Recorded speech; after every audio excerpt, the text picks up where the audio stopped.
My name's Defiant. I'm a beatboxer, and I'm here to answer some questions for Tony. And it just so happens that I've actually studied Helium quite a bit, so I can answer pretty much every question he has in this here video. Let's get into it. And it's really enjoyable to listen to. I really do want the 3/4 section again.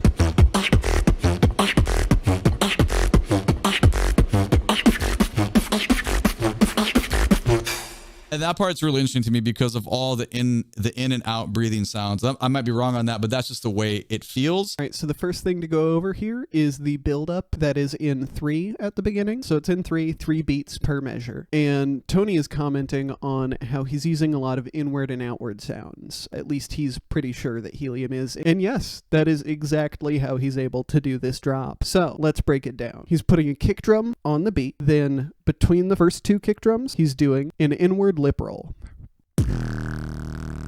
Then he's doing an outward lip buzz. He does his through the front. I do mine through the side. And then he is doing an inward K snare. So he's got 1 inward, 1 outward, 1 inward between the 3 on the floor kicks.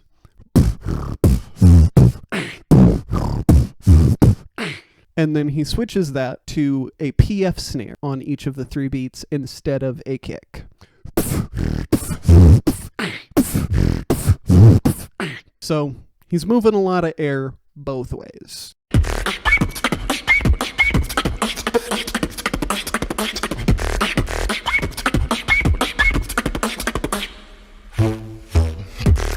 Yeah, your guys' volume is cool. It's safe volume. Mine is cranked. That's so loud. That whistle tone. It's cool though, because I guess the first thing that comes to mind for me is like everything we just talked about, all these rhythms happening, all the musician stuff that's required to go on in the face and the throat and the airways.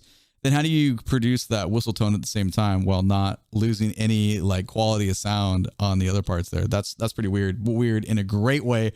Yeah, just wild stuff, man. When it's so foreign, I'm like, okay. All right, the next question is about Helium's whistle. Now, this is one sound I cannot replicate of Helium's. I'm not great with whistles personally, but the trick to being able to switch into that whistle so quickly while you're still doing other technical things all around it is by the technique of the whistle. When people think of whistling, you mostly think of using the shape of your lips and shape of the space in your mouth to create a whistle through your lips.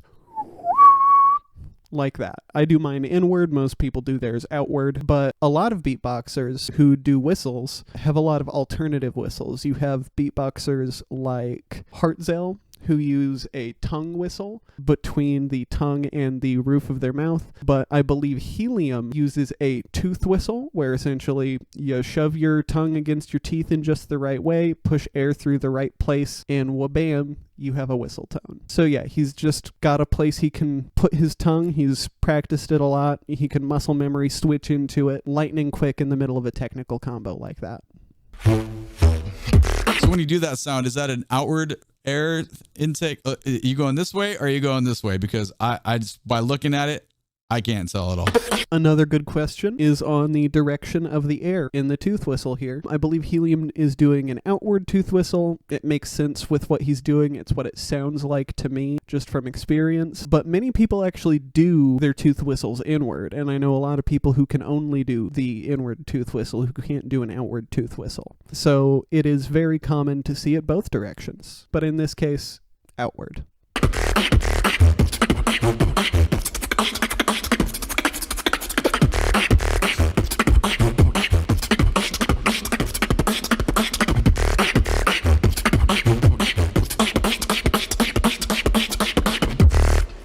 The fact that the beat that came back, that's cool.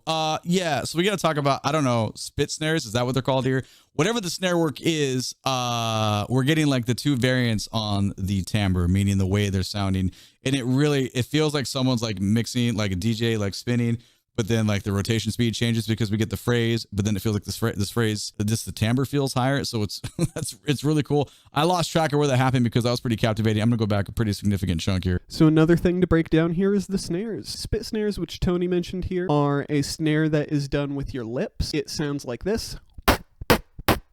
Different beatboxers have different techniques. I do the technique more similar to collapse, footbox G, or river, but there is a technique that beatboxers like BMG, Napalm, and Remix use that's a bit different with the lip position where you puff up your bottom lip. The snares that Helium is using here are the inward K snare and its non-inhaled counterpart, the rim shot snare. So the inward K, that is the side of your tongue, basically in the very back corner of your mouth against your teeth. You're breathing in air, and if you put your tongue in the same position and sort of jut your jaw out to the same side, you can get the rim shot snare, which is used a lot in very technical combos. Helium was using it in FTKK combos, which are FTK, the letters, followed by the rim shot snare. It's a very, very fast series of sounds that you can get to insane speeds as you're seeing with Helium.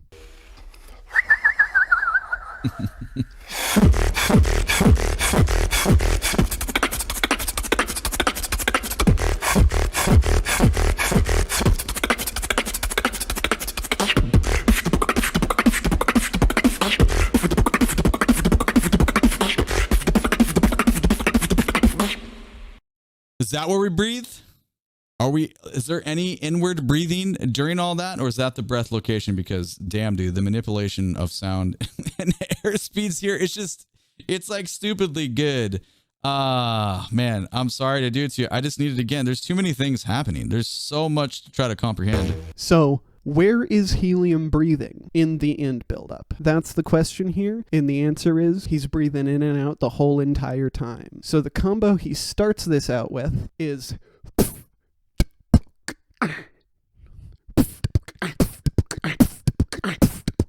of course, his drums are better than mine, but that's still the combo. Then he ends that off with a at the end of each phrase. That's inward, while the is all outward. And he puts a lot of air behind all of those. I'm not putting as much air as he is. So he is probably running out of breath during the phrase and refilling during the lip roll at the end. And not, of course, completely running out, but definitely lowering his supplies, refilling to the same approximate amount, and then he ends that off with the K snare on the inward. So he's taking his breath as he ends the phrase, and then he comes back in a more neutral lung state, I guess. Oh, and I should remember to include that he changes the pattern partway through. Instead of he goes so changing the kick drum into a snare drum. As a note on just how much breath he's taking in during those combos, he actually has to use his lip buzzes to get out excess air in between with the and it's like really aggressive.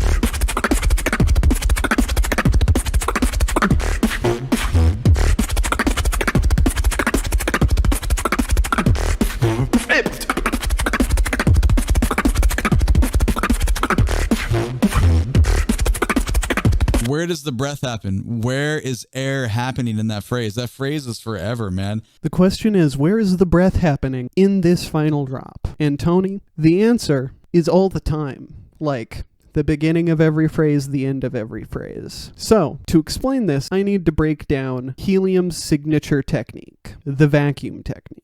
So the vacuum technique is something that Helium created. It's his own completely original technique made to approximate the sound of sucker punch combos. Sucker punches are when you let the tongue hit the top of your mouth when you're breathing in. That percussive stop, it's using that in combos. Napalm does it a fair bit. Alexinho's pretty well known for his sucker punch combos as well. But Helium found that if you breathed in similarly to a sucker punch and then rubbed your tongue along the top of your teeth to create a TH sound, that you could actually approximate the sound of a sucker punch, and it's a lot easier to go a lot faster. So he uses this technique here at the beginning of the bar.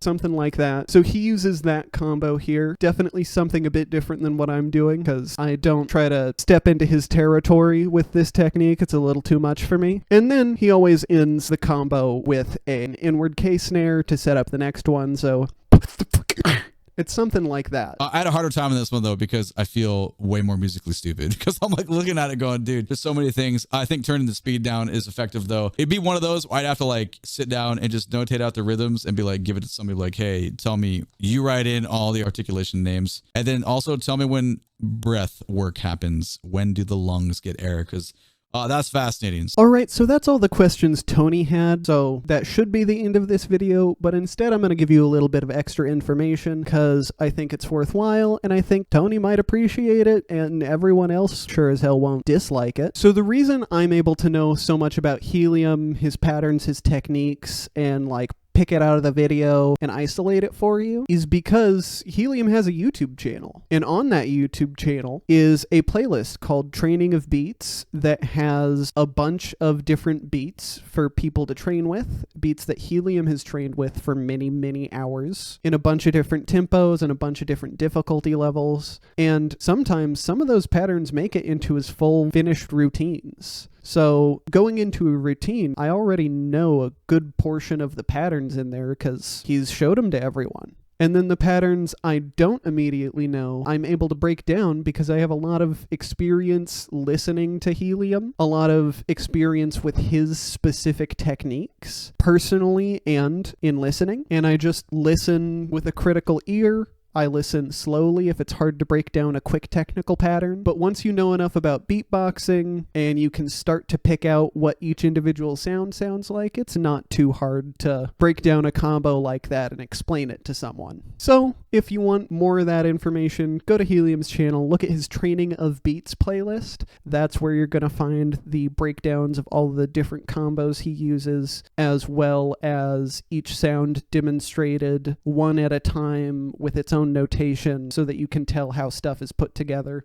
It's the best way to understand Helium or anything like him, and it's a great place to get started in your beatboxing journey, getting better at basics, because that's what Helium has always been focused on. Now, enough about Helium. It's time for self-promo. So, of course, please subscribe if you haven't. I would really appreciate it. Leave a like if you liked the video. Please comment if you think I could do anything better. Well, not if you think I could do anything better. I know I could do things better. What you think I should do better is a much better way to phrase that. Comment what you think I should do better. Also, follow me on Twitch. I'll leave my Twitch link in there. Follow me on TikTok. I've made a lot more TikToks about beatboxing than I have YouTube videos. That sort of shows my portfolio better. And overall, I hope you have an amazing day.